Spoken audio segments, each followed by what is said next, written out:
달린 행악자 중 하나는 비방하여 이르되 네가 그리스도가 아니냐 너와 우리를 구원하라 하되 하나는 그 사람을 꾸짖어 이르되 네가 동일한 정죄를 받고서도 하나님을 두려워하지 아니하느냐.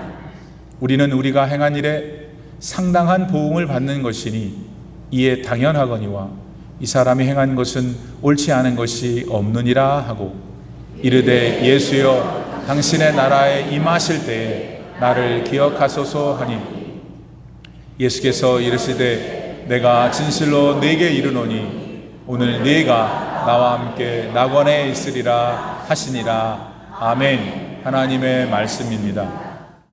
할렐루야. 오늘 본문은 예수님이 십자가에 달려 계실 때에 있었던 일입니다.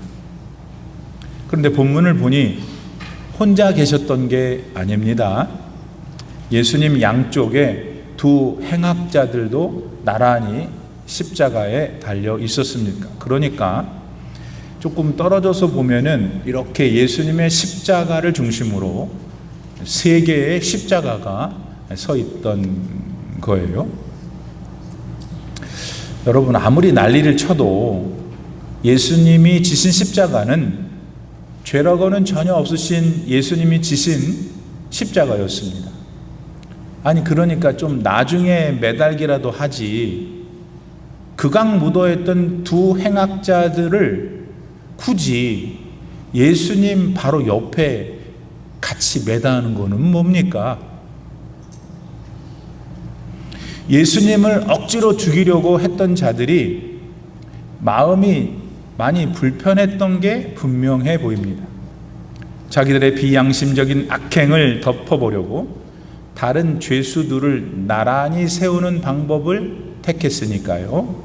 그 결과 그들의 간교한 계산대로 많은 사람들은 예수님을 그 옆에 강도들과 같이 도매급으로 취급했을 겁니다. 세상에서 제일 악한 사람들이 저렇게 나란히 함께 죽는다고 말입니다. 태어나서 이 세상에 계신 날 동안 언제나 사랑만 베푸셨던 우리 예수님께 그들은 그랬습니다. 여러분, 사탄이 하는 일은 언제나 이렇게 잔인하고 교활합니다.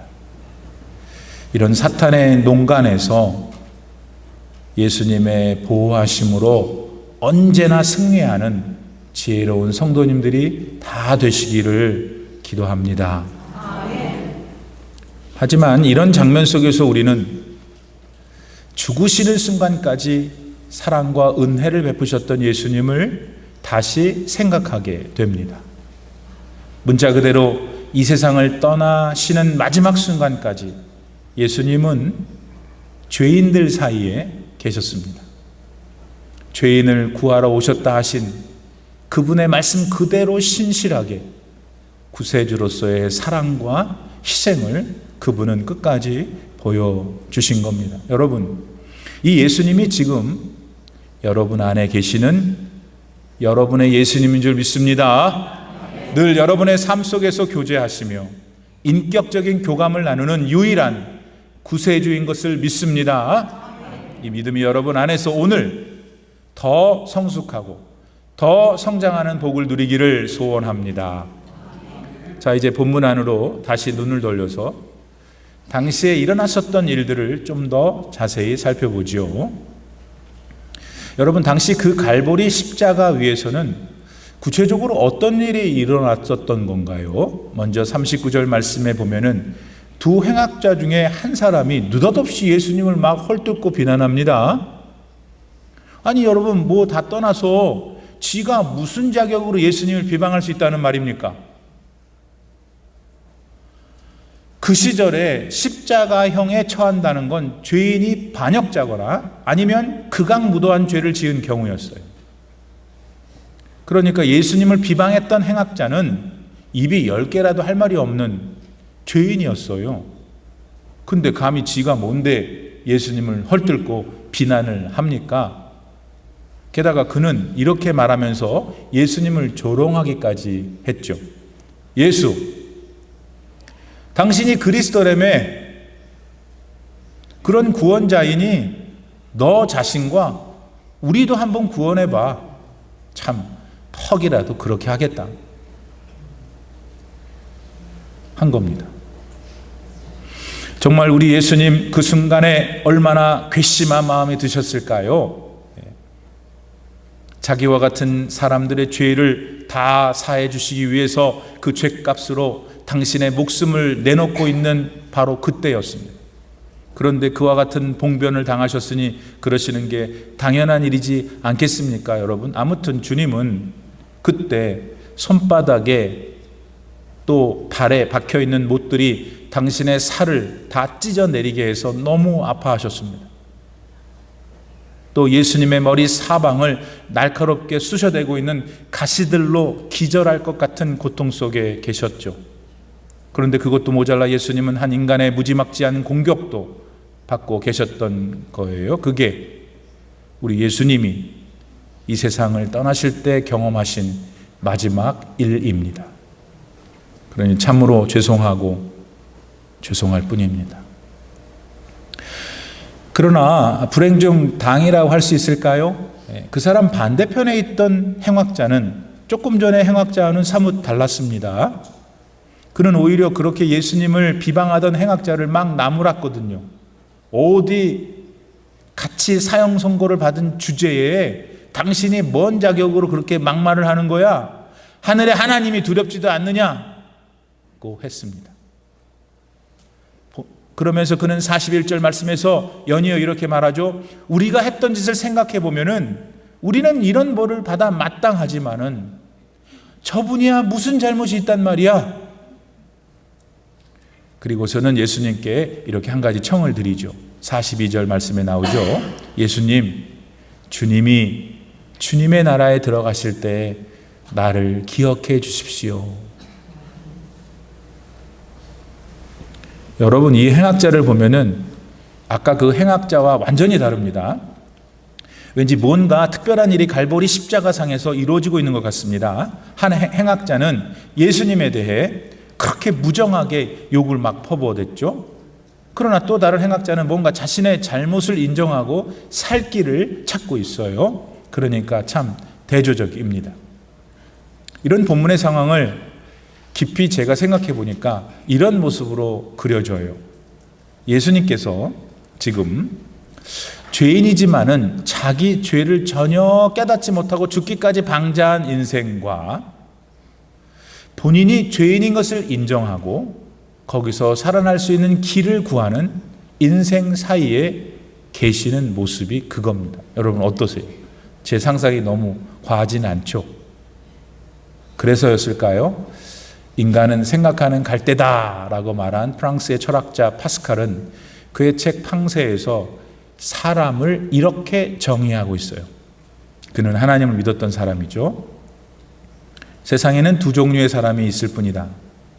하나는 자기를 죄인이라고 고백하는 의인이 있고, 또 하나는 스스로가 죄가 없다고 생각하는 죄인이 있다. 여러분, 크게 생각해 보면 파스칼의 말은 일리가 있습니다. 현재 80억의 인구는 자신을 죄인으로 인정하는 사람과 그렇지 않은 사람으로 나눌 수 있습니다. 아마도 하나님께서 그런 우리 인류의 참 모습을 예수께서 돌아가시는 그 순간을 통해서 보여주시고 싶으셨던 것 같습니다. 자, 이게 사실일 때 문제는 오늘 여러분은 어떤 부류의 사람인가 하는 겁니다. 어떤 부류에 속하세요? 여러분은. 근데 여러분, 오늘 누가복음에 나오는 이 두 행악자에 대한 이야기는 다른 복음서들에도 다 나옵니다. 근데 요한복음에는 이들을 그저 두 사람이라고 표현했고 예수님 사이에 있었다 정도만 전해줍니다. 그러나 마태복음과 마가복음에서는 이 두 사람을 두 강도라고 합니다. 그리고는 다른 묘사가 하나 더 나오는데 그게 좀 해석이 필요합니다. 여러분, 그 다른 묘사라는 게 뭔가요? 마태와 마가는 그 두 행악자가 모두 동일하게 예수님을 욕했다고 한 것이 그겁니다. 그러니까 당장 행악자 중에 하나는 예수님을 두둔하고 살 길을 구했다는 본문 누가복음의 내용과는 사뭇 다른 내용인 것이죠. 따라서 우리 그리스도인들은 이런 사실에 다소 당혹스러울 수가 있죠. 기독교를 삐딱하게 보는 자들한테는 좋은 비난감이고요. 그러나 우리는 이 난해한 문제를 이렇게 풀 수 있습니다. 그건 예수님과 함께 십자가에 달려있던 행악자 중에 하나가 그곳에서 하신 예수님의 기도를 듣고 그의 심경이 변화되었다고 하는 해석입니다. 그럼 그는 예수님의 어떤 기도를 들었기에 그렇게 됐던 걸까요? 누가복음 23장 34절. 이에 예수께서 이르시되 아버지 저들을 사하여 주옵소서 자기들이 하는 것을 알지 못함이니이다. 십자가상에서 예수님을 두둔했던 그 행악자도 처음에는 다른 행악자와 같이 그저 악했을 뿐이었습니다. 그러나 그는 자기처럼 모진 십자가의 고통 속에 계셨던 예수께서 당신한테 몹쓸 짓을 하고 있는 사람들을 여전히 사랑과 용서로 대하시는 것을 봤어요. 순간 그의 마음이 변했습니다. 자신도 죄인임을 인정하게 되었죠. 그래서 그는 예수님께 구원을 요청했습니다. 그분의 나라에 들어갈 수 있게 간절히 청을 드리게 된 거죠. 그런 십자가상에서의 6시간을 누가는 더 상세하게 기록한 것입니다. 의사였던 누가의 섬세함이 다른 복음서들과의 그런 차이를 만들게 된 거죠. 자, 이런 상황 속에서 여러분, 결국 예수님께 자비를 구했던 그 행악자는 어떻게 되었나요? 42절 말씀에 보니까 예수님께서 그의 사람한테 이렇게 하셨네요. 들어보세요. 예수께서 이르시되 내가 진실로 너에게 이르노니 오늘 네가 나와 함께 낙원에 있으리라 하시니라. 다시 말해서 그 행악자는 천국에 들어가 영생하는 놀라운 축복을 얻은 거예요. 할렐루야. 하지만 보통의 경우 이런 강도가 구원을 받는다는 건 솔직히 받아들이기가 쉽지 않습니다. 뭔가 앞뒤가 딱 떨어지게 이해가 되는 그런 구원이 아닌 것이라 생각되어서 그렇죠. 여러분 어떠세요? 그리고 이렇게 받는 구원이라면 그런 구원은 어떤 사람들한테는 이런 빌미를 줄 수도 있을 거예요. 아, 그래? 그러면은 평생 내가 원하는 대로 살다가 죽기 딱 5분 전에 예수님을 나도 믿습니다 해서 구원을 받아야지 하는 얄밉고도 못된 생각을 갖게 할 수도 있다는 거죠. 그런 사람도 지금 있어요. 그러니 그런 경우를 보고 스스로를 경건하다고 여기는 성도들한테는 이와 같은 구원의 예는 그냥 그저 좀 숨겨졌으면 좋겠다 하는 생각 듭니다. 대신 그보다는 뭔가 더 경건 생활을 충실히 하고 노력이 가미된 그런 어떤 일종의 보답으로서의 구원을 강조해 주기를 원할 수가 있는 것이죠. 그러나 이런저런 우리들의 생각보다 더 중요한 건 이 사건 속에 담겨 있는 우리 하나님의 마음입니다. 여러분, 그 마음이 뭘까요? 무엇보다도 우리는 왜 죽기 직전에 악인도 구하시냐는 불평을 갖기보다는 아니 그런 인생조차도 어떤 대가를 요구하지 않으시고 구원하기를 원하시는 하나님의 사랑과 은혜에 감사하는 태도를 가져야 돼요. 더 나아가 우리도 역시 날마다 그 구원받은 행악자와 같이 내가 죄인임을 고백할 수 있어야 합니다. 여러분, 구원받은 행악자가 그의 구원의 길을 열게 된 첫 발걸음이 무엇이었죠? 지가 악한 죄인임을 인정한 일이 그거였어요. 41절 말씀에서 그는 자기가 벌을 받는 것은 자기가 저지른 죄에 대한 대가라고 인정했어요. 예, 그렇게 자기가 지은 죄를 먼저 인정하고 고백한 것이죠. 여러분, 솔직히 여러분 자신과 주변 사람들을 돌아보세요. 정말 정직하게 자기가 죄인임을 하나님 앞에 고백하며 살고들 있나요? 여러분, 생각보다 많은 사람들은 본인이 무슨 죄인이냐고 우기며 삽니다.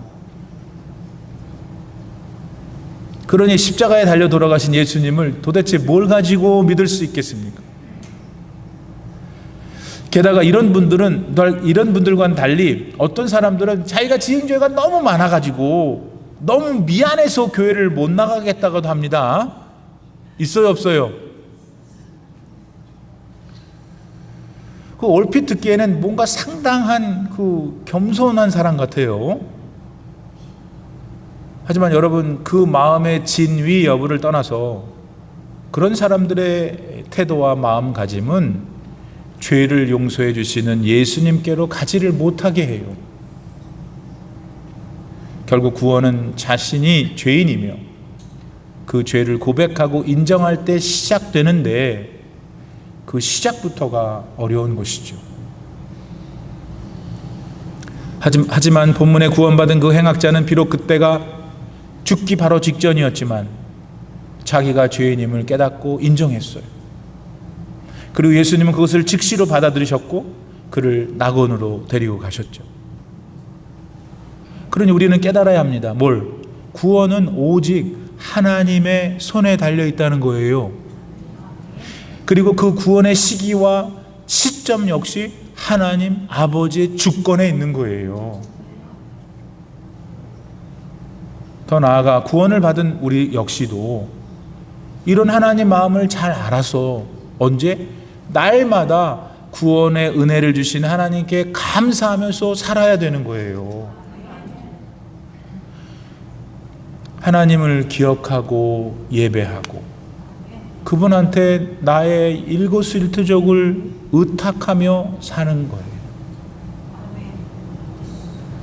바로 그런 삶을 사는 게 그 행악자가 자기 죄를 고백하고 인정했던 것과 같은 거가 되는 거예요. 저는 여러분이 지금 이런 삶을 살고 계시는 줄 믿습니다.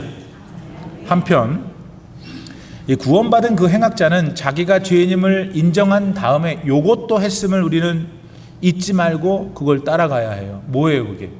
41절 하반부. 예수님이 지금 십자가를 지고 계시는 것은 그분이 지은 무슨 죄 때문이 아니라고 말한 겁니다. 자기들은 자기들이 지은 죄 때문에 십자가를 지게 됐지만 예수님은 그게 아니라는 거예요. 곧 예수님은 아무 죄도 없이 인류의 죄를 대속하기 위해서 죽으신 구원자 메시아임을 믿고 고백하는 거예요. 다시 말해서 구원받은 행악자, 그 사람이 그의 영혼이 예수님과 더불어 낙원에 있을 수 있었던 또 다른 이유가 뭐였냐면은 예수님을 구원자 메시아라고 믿고 고백했기 때문이에요. 여러분, 죽음에 임박해서 예수님을 영접해도 구원을 얻게 됩니다. 그게 성경이 확인해 주는 진리예요. 그러나 그런 상황에서 분명히 해둬야 할 일이 하나 있습니다. 그건 예수님을 믿음으로 영접해야 한다는 사실이에요. 죽기 전에 그러든 평생을 그러든 구원을 받으려면 예수님이 구원자이심을 믿고 고백해야 한다는 거예요. 여러분, 여기서 믿음으로 예수님을 영접한다는 것은 믿는다고 하는 사람의 온 인격이, 그 사람의 온 존재가 다 예수님을 하나님의 아들로 인정해야 한다는 걸 말해요. 결국 그런 믿음의 고백은 고린도전서 12장 3절 말씀에 따르면 성령의 인도하심이 있을 때만 가능해요. 여러분이 지금 예수님을 구세주로 고백합니까? 여러분 안에 있는 성령이 그렇게 하게 하는 건 줄 믿으셔야 합니다.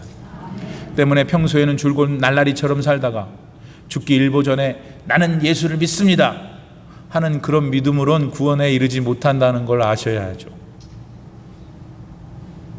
여러분 한번 생각해 보세요. 잘 생각해 보세요. 어느 날 여러분이 한 번도 본 사람들이 없는, 한 번도 본 적이 없는 사람들 가운데 있어요. 마음이 날아갈 때 편해요? 아니, 대답해 보세요.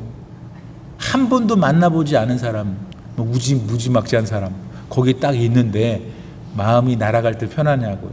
절대 그렇지 않지. 빨리 그 자리를 빠져나오고 싶은 게 인지상정이죠. 마찬가지예요. 구원을 받는다는 거는 단순히 말해서 천국에서 영원히 사는 건데, 아니 예수님과 진실한 믿음의 교제를 갖지 않았던 사람이 천국에서 예수님 어떻게 보려고 그래요? 또 세상 사는 동안에 예수님과 친밀한 교제를 가졌던, 그래서 천국에 계신 많은 성도님들이 있는데 그분들을 또 어떻게 만날 거예요?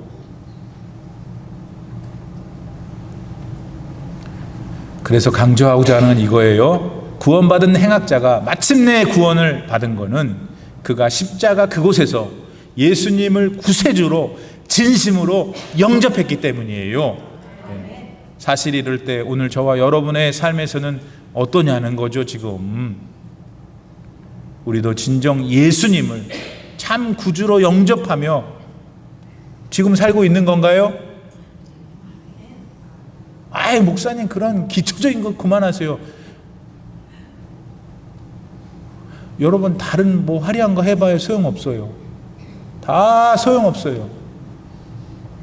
날마다 예수 그리스도께서 나의 구원의 하나님이시고 나를 천국으로 데려가실 영원한 구세주를 고백하는 거가 매일 해야 되는 거예요.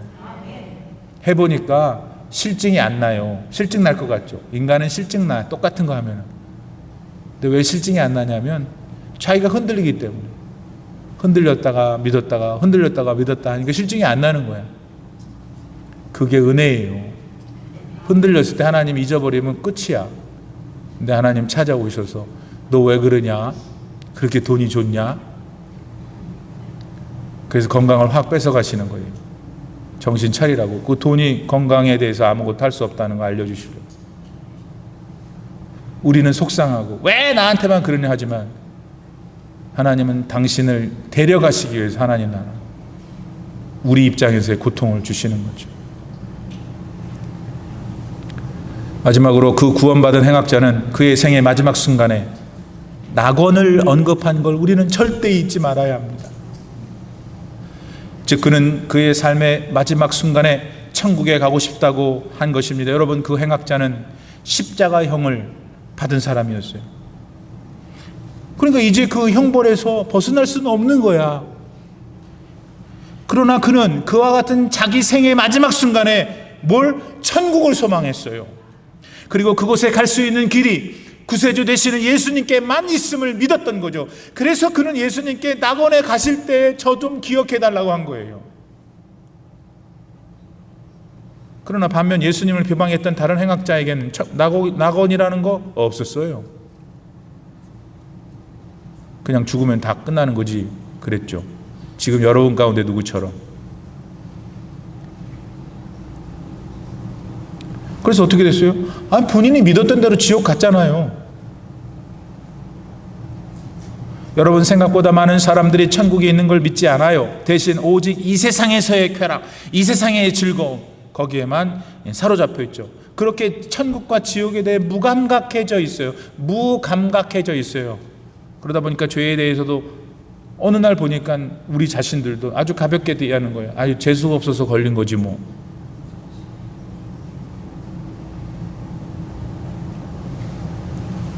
근데 이런 우리 인생들에 대해서 하나님께서는 이렇게 알려주고 계신다는 것을 봐야 돼요. 고린도 후서 4장 4절, 그 중에 이 세상 신이 믿지 아니하는 자들의 마음을 혼미케 하여 그리스도의 영광의 복음의 광채가 비치지 못하게 하미니 그리스도는 하나님의 형상이니라. 왜 사람들이 천국에 대해서 그저 밋밋하게 느낄까요? 지옥이 있다고 말하지만 자기가 그곳에 절대 가지 않을 사람이라고 당당히 여기는 이유는 도대체 뭘까요? 그리고 십자가에 달리신 거룩한 예수님을 조롱하고 비방하는 데 이르는 이유는 또 뭘까요? 그건 궁극적으로 사탄이 여러분들 마음을 혼미하게 해서 그런 거예요. 멋진 휴양지, 탐스러운 음식들, 멋진 남에게 자랑하고 싶은 의상들, 온갖 보석들, 좋은 차, 좋은 집, 잘 살고 있는 자녀들, 이거 우리가 다 소망하는 거잖아요. 근데 여러분이 정말 예수님의 영이 안에 있다면은 이것을 넘어서 볼 수 있는 눈이 있겠죠? 있습니까? 오직 사람들이 욕망만 불태우며 살도록 늘 꼬드기고 있는 악한 영, 사탄 때문에 그런 거예요. 그래서 예수님을 잘 믿었던 유명한 작가 톨스토이는, 그분은 인생을 이렇게 얘기했어요. 뭐라고? 대합실에서 기다리는 사람들이라고. 어떤 사람은 천국행 기차를 타고 어떤 사람은 지옥행 기차를 탄다고. 단순해요. 왜? 뭐 복잡할 게 있어요. 그거가 그건데. 여러분, 바른 그리스도인의 삶을 살려면 나의 마지막 종착역이 죽음이 아니라 천국에서의 영생임을 알아야 돼요. 믿어야 돼요. 그 다음에 중요해. 기다려야 돼요. 믿기만 해 맨날. 그러니까 안 돼. 알아야 돼. 믿어야 돼. 그 다음에 기다려야 돼. 여러분, 대합실에서, 버스 정류장에서, 비행기 터미널에서 기다려보죠. 그렇게 기다리고 있냐고요. 아이고, 목사님 그 죽는 소리 그만 좀 하세요.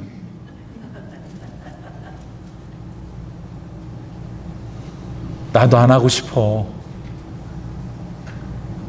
그러나 우리 나 한 인생의 전 범위를 온전히 알고 있어야 지금을 잘 살 수가 있는 거예요.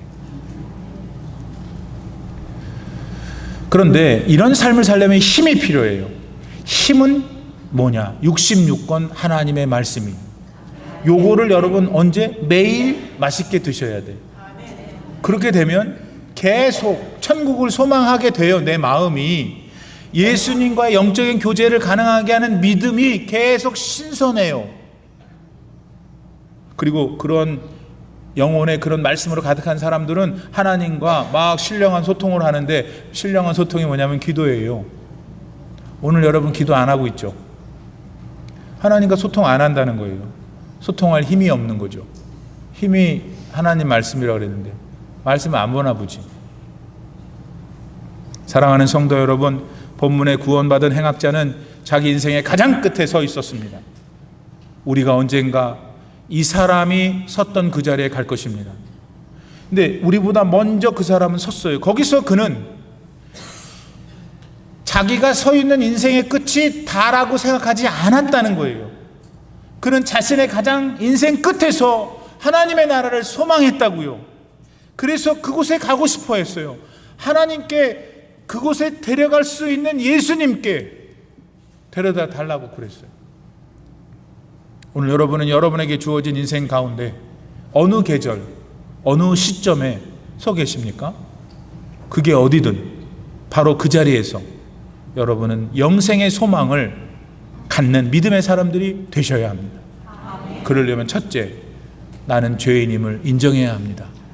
언제? 한 번 했으니까 아니, 매일. 두 번째, 하나님이 유일한 구세주이십니다. 고백해야 합니다. 셋째, 내게 인생의 끝은 병들다 그게 아니, 우리의 끝은 병원이 아니에요. 우리의 끝은 장례식장이 아니에요. 우리의 끝은 영원한 하나님 나라임을 믿고 알고, 그 다음에 그렇게 아까 얘기했잖아. 기다려야 한다고요. 그런 성도님들이 돼서 어차피 한 번밖에는 하나님이 시간을 안 줬어, 이 세상에서. 그 한 번밖에 없는 인생을 가장 아름답게 살기를 하나님이 원하셔요. 그런 삶을 살아가는 우리 성도님들이 다 될 수 있기를 진심으로 축원합니다. 기도합시다. 하나님, 아이고 재미도 없고 십자가 그냥 아프고 예수님 고통스럽고, 근데 그 십자가에서 예수님이 그런 일을 경험하셨다는 것을 배웠습니다. 두 행악자를 생각했습니다. 변화된 행악자를 보게 됩니다. 하나님, 내 믿음이 그 행악자보다 더 순수하고 진실한 믿음이 되어 이 땅에서 기쁘게 하나님의 자녀로 살면서도 영원한 하나님의 나라에 갈 것을 기다리는 신실한 복된 믿음의 사람이 꼭 되게 하옵소서. 그 믿음과 하나님에 대한 신뢰가 내가 당면하고 있는 오늘 나의 실존의 현실의 문제들을 능히 이기고 승리케 하는 힘이 되게 하여 주옵소서. 예수님의 이름으로 기도드립니다. 아멘.